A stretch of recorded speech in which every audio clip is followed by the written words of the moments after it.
Hello. तर आज आपण पाहणार आहोत सोलार पॅनल. हे आहे ग्रीन सेन्स गरम पाण्यासाठी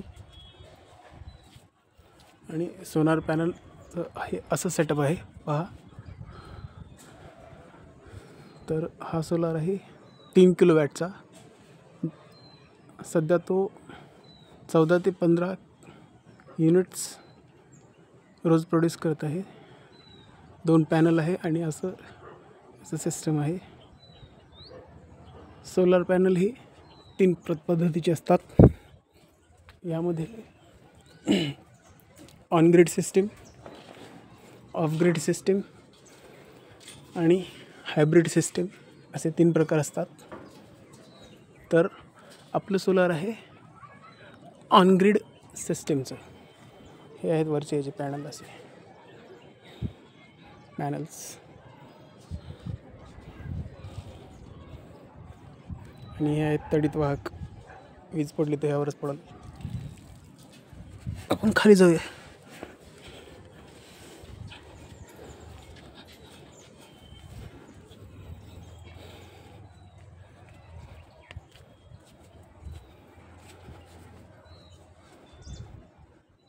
तर हे आहे सोलार पॅनल.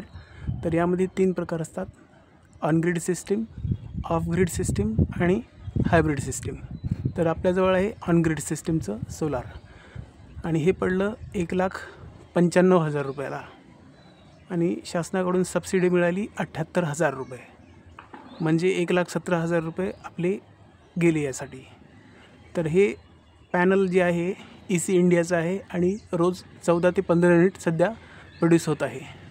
वातावरण ढगाळ असतानासुद्धा 14 ते 15 युनिट्स हा प्रोड्यूस करतो आहे.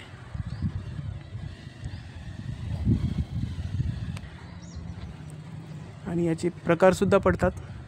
जर ऑफ ग्रिड घेतलं असतं तर ते लाईट नसतानासुद्धा युनिट तयार केलं असतं. म्हणजे ऑन ग्रिडमध्ये कसं असतं, या ऑन ग्रिडमध्ये जेव्हा मीटरमध्ये आपलं लाईट असते तेव्हाच हे सोलार युनिट्स प्रोड्यूस करतात. लाईट गेली असता हे सोलार युनिट्स प्रोड्यूस करत नाहीत. आणि ऑफ ग्रिड सोलारमध्ये लाईट, मीटरमध्ये लाईट असो किंवा नसो, ते युनिट्स प्रोड्यूस करत असतात. आणि हायब्रिडमध्ये बोथ कंडिशनमध्ये ते वापरायला येतात. परंतु हा सोलार आपल्याला ऑन ग्रिडचा सबसिडी मिळाली आहे यावर 78,000 रुपये. थँक्यू.